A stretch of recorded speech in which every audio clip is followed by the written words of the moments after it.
ರಾಯಚೂರಿನಲ್ಲಿ ಲೋಕಾಯುಕ್ತ ಕಾರ್ಯಾಚರಣೆ ನಡೆದಿದೆ. 2 ಲಕ್ಷ ಫೋನ್ ಪೇ ಮಾಡಿಸಿಕೊಂಡು ಪಿಡಿಒ ಲಾಕ್ ಆಗಿದ್ದಾರೆ.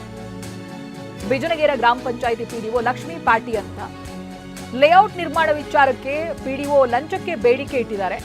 2 ಎಕರೆ ಜಮೀನಿನ ಖಾತಾ ಮಾಡಿಸೋದಕ್ಕೆ ಬೇಡಿಕೆ ಇತ್ತು. ಮೆಹಬೂಬ್ ಅಲಿ ಅನ್ನೋರಿಂದ 2 ಲಕ್ಷ ಡಿಮಾಂಡ್ ಮಾಡಿರ್ತಾರೆ ಇವರು ಖಾತಾ ಮಾಡಿಸೋದಕ್ಕೆ. 1.5 ಲಕ್ಷ ತನ್ನ ಪತಿಗೆ ಫೋನ್ ಪೇ ಮಾಡಿಸಿದ್ದಾರೆ ಅಧಿಕಾರಿ. ಬಳಿಕ ಬಾಕಿ ಹಣವನ್ನ ಫೋನ್ ಪೇ ಮಾಡಿಸ್ಕೊಂಡಿದ್ದಾರೆ ಪಿಡಿಒ. ಲಂಚಕ್ಕೆ ಬೇಡಿಕೆ ಇಟ್ಟ ಬಗ್ಗೆ ಲೋಕಾಯುಕ್ತಕ್ಕೆ ದೂರು ಕೂಡ ಹೋಗಿರುತ್ತೆ. ಪಿಡಿಒ ಲಕ್ಷ್ಮಿಯನ್ನ ಇದೀಗ ಲೋಕಾಯುಕ್ತ ಪೊಲೀಸರು ಬಂಧಿಸಿದ್ದಾರೆ. 1.5 ಲಕ್ಷದಷ್ಟು ಹಣವನ್ನ ಪತಿಯ ನಂಬರ್ಗೆ ಫೋನ್ ಪೇ ಮಾಡಿಸ್ಕೊಂಡಿರೋದು ಈ ಅಧಿಕಾರಿ ಲಕ್ಷ್ಮಿ ಅನ್ನೋರು. ಅನಂತರ ಉಳಿದಂತ ಹಣವನ್ನ ಫೋನ್ ಪೇ ಮಾಡಿಸ್ಕೊಳ್ತಿರ್ಬೇಕಾದ್ರೆ ಸಿಕ್ಕಾಕೊಂಡಿದ್ದಾರೆ. ಅದೆಲ್ಲ ಡೇಟಾಗಳು ಕೂಡ ಸಿಕ್ಕಿದೆ. ಲಂಚಕ್ಕೆ ಬೇಡಿಕೆ ಇಟ್ಟಿದ್ದಾರೆ ಅನ್ನೋದ್ರ ಬಗ್ಗೆ ಲೋಕಾಯುಕ್ತಕ್ಕೆ ದೂರು ಹೋಗಿದೆ. ಆ ಬೆನ್ನಲ್ಲೇ ಇದೀಗ ಲೋಕಾಯುಕ್ತ ಅಧಿಕಾರಿಗಳು ಬಂಧಿಸಿದ್ದಾರೆ ಪಿಡಿಒ ಲಕ್ಷ್ಮಿಯನ್ನ. ಇದು ರಾಯಚೂರಿನಲ್ಲಿ ಲೋಕಾಯುಕ್ತ ಕಾರ್ಯಾಚರಣೆ ನಡೆಸಿರೋದು.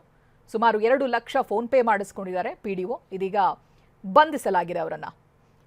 ಬಿಜನಗೇರ ಗ್ರಾಮ ಪಂಚಾಯಿತಿ ಪಿಡಿಒ ಲಕ್ಷ್ಮೀ ಪಾಟಿ ಅಂತ.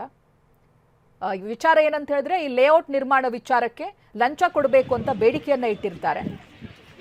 ಲಂಚ ಕೊಡೋಕೆ ಒಪ್ಪಿಕೊಂಡವರು ಅನಂತರದಲ್ಲಿ ಲೋಕಾಯುಕ್ತಕ್ಕೂ ಕೂಡ ಒಂದು ದೂರನ್ನ ಕೊಟ್ಟಿದ್ದಾರೆ.